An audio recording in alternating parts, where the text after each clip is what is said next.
Si tu n'es pas prêt à écouter cette vidéo aujourd'hui, ta copine te quittera instantanément. Et surtout, tu ne pourras jamais retrouver une relation de couple. Pourquoi? Parce que les relations de couple ont énormément changé aujourd'hui. Et en fait, je vais te prendre un exemple. Je sais que tu as Netflix. Et moi aussi, je suis fan de Netflix. Une série justement qu'on peut regarder sur 3 jours et se l'empiffrer. Et ensuite, pour attendre 1 an pour que l'autre saison puisse sortir. Et ben, c'est finalement le mode de fonctionnement de nos relations aujourd'hui, qui sont beaucoup plus portés sur l'émotion à l'instant T, sur le désir et sur le rapide, sans même construire sur du long terme. Aujourd'hui, nous sommes dans une société de consommation et d'abondance où les femmes ont concrètement l'ascendant sur le marché de la séduction. Mais le but de cette vidéo, c'est de t'expliquer comment et où vont les dynamiques hommes-femmes et du coup, comment faudrait-il gérer sa relation aujourd'hui.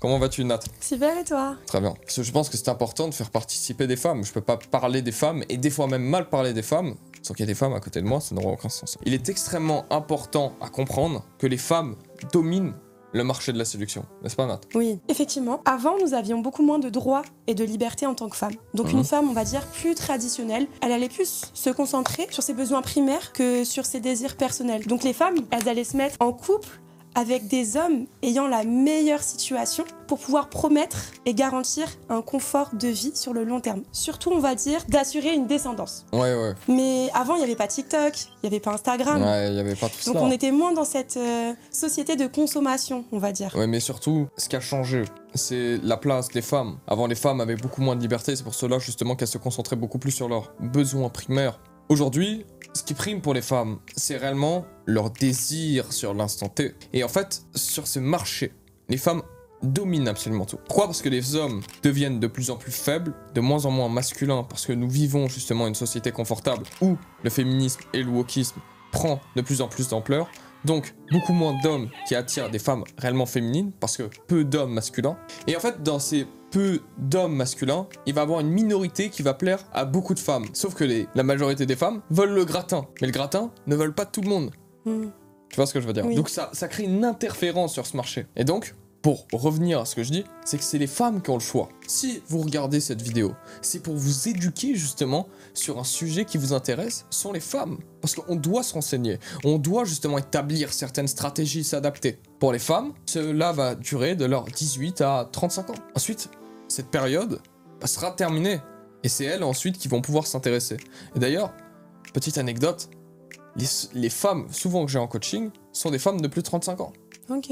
Pourquoi? Parce qu'elles arrivent à une date de péremption sur le marché de séduction, elles sont beaucoup moins attractives qu'auparavant. Ça ne veut pas dire que toutes les femmes de plus de 35 ans ne sont pas attractives, parce que je veux dire. Mais ce que je veux dire, c'est que pour la majorité, ça vient à s'estomper. Et donc en fait, ce qu'on voit, c'est que les relations aujourd'hui, vu qu'elles sont dominées par les femmes sont émotionnelles, elles ne vont pas attendre des besoins primaires et se concentrer sur le gentil qui va pouvoir lui apporter une descendance, mais elles vont se concentrer sur ce qui les font vibrer. Et ce qui les font vibrer, ce sont réellement les émotions transmises dans les relations. Et donc, soi-disant, les relations se reposent sur l'attraction, attraction se fondant sur la séduction, séduction même sur le doute. Et ça, c'est parce que les femmes dominent le marché de la séduction. C'était pas comme cela auparavant. S'il ne se passerait absolument rien dans la relation, de positif comme de négatif, bien entendu, parce que c'est le lot de toutes les relations qui durent. Qu'est-ce que tu ressentirais dans celle-ci? Comment est-ce que tu te sentirais toi personnellement en tant que femme? S'il ne se passe rien dans la relation, c'est-à-dire? S'il n'y a jamais de haut et de bas. Si concrètement, ça vient être trop stable sur un instant T trop long. Qu'est-ce que tu ressentirais à ce moment-là? Je pense que la relation ne pourrait pas durer. Parce que ce qui va alimenter justement la relation, c'est les hauts et les bas. Et peut-être aussi alimenter le désir. Tout à l'heure, tu me parlais justement du manque. Bah justement, je pense que ça, c'est ultra important. Parce que le manque, justement, ça va mettre cette distance.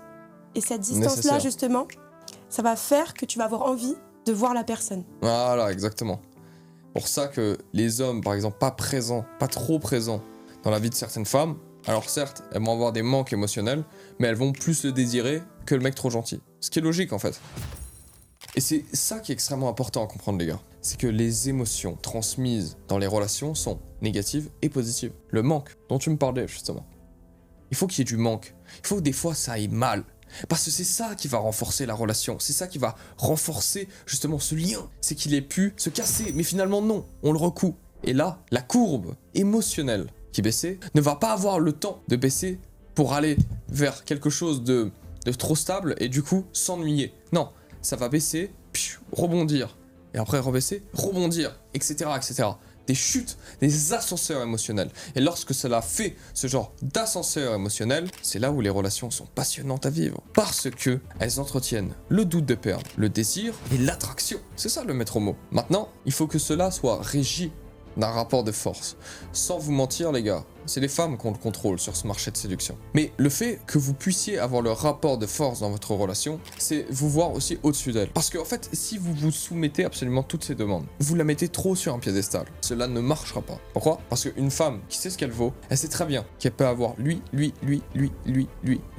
lui là-bas. Lorsque vous vous comportez avec un comportement soumis, vous ne vous mettez pas dans la place de l'homme qu'elle a de la chance d'avoir auprès d'elle. Donc, avoir le contrôle sur sa relation, ce n'est pas néfaste, c'est assumer son rôle d'homme, et le rôle d'un homme, c'est de conquérir et d'apporter une certaine forme de sécurité.